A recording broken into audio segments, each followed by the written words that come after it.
access to emergency obstetric care. Further, I believe we can all together agree to eliminate female genital mutilation, which remains one of the most serious violations of human rights of women and girls.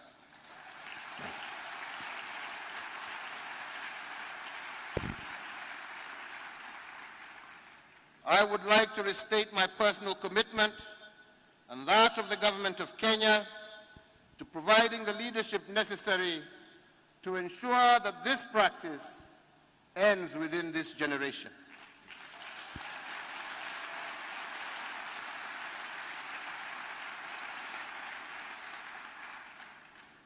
In April this year, we signed a landmark declaration between the governments of Kenya, Uganda, Tanzania, Somalia, and Ethiopia to address cross-border FGM practice. And last week, we signed an agreement with religious and cultural elders from Kenya to eliminate FGM by 2022.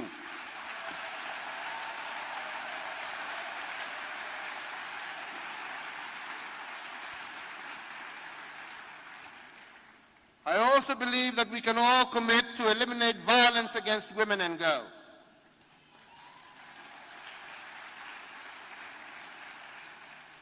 A woman has a 1 in 3 chance of experiencing physical or sexual violence in her lifetime. This is a major gap in our development record as a global community. Since 1994, Kenya has enacted laws that focus on the eradication of gender-based violence and harmful practices, which include the Prevention Act against Domestic Violence of 2015. Further, I believe that we can all commit to eliminate child marriages.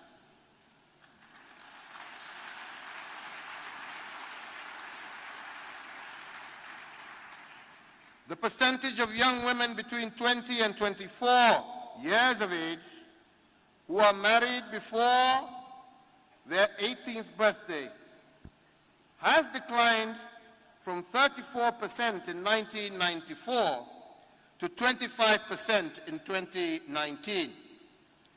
But the absolute number of girls under 18 who are at risk of child marriages is estimated at 10.3 million in 2019.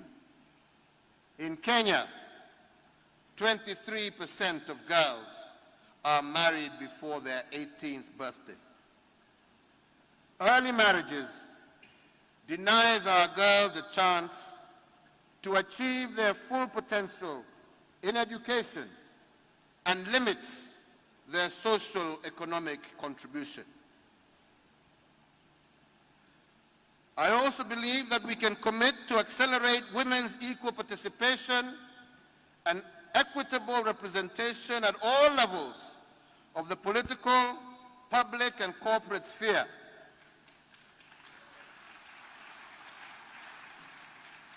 In spite of a slight increase in women's participation in the workplace, there have been few gains in lifetime earnings and professional and technical leadership.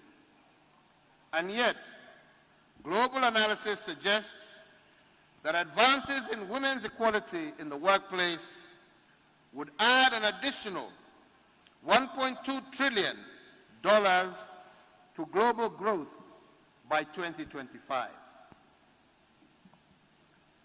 Lastly, I believe we can also commit together to strengthening partnerships. The success that we celebrate today have been achieved through efforts and coalitions by governments, development partners, civil society organizations, private sector leaders, religious communities, women and youth organizations, and we need to sustain and expand these partnerships going forward.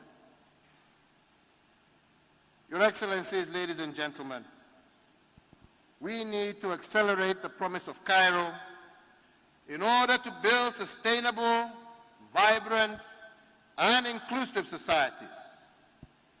But if we fail to deliver on the Cairo promise, we risk consigning our children to a less secure future than we inherited.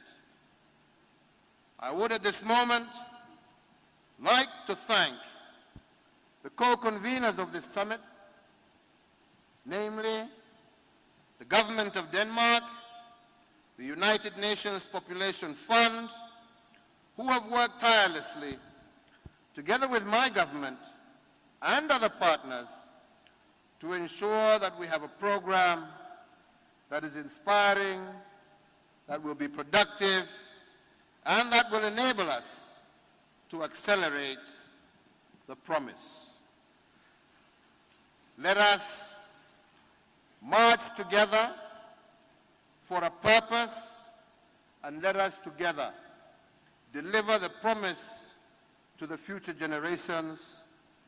And with that, I wish you all very, very fruitful deliberations and a wonderful, wonderful stay amongst the great people of Kenya.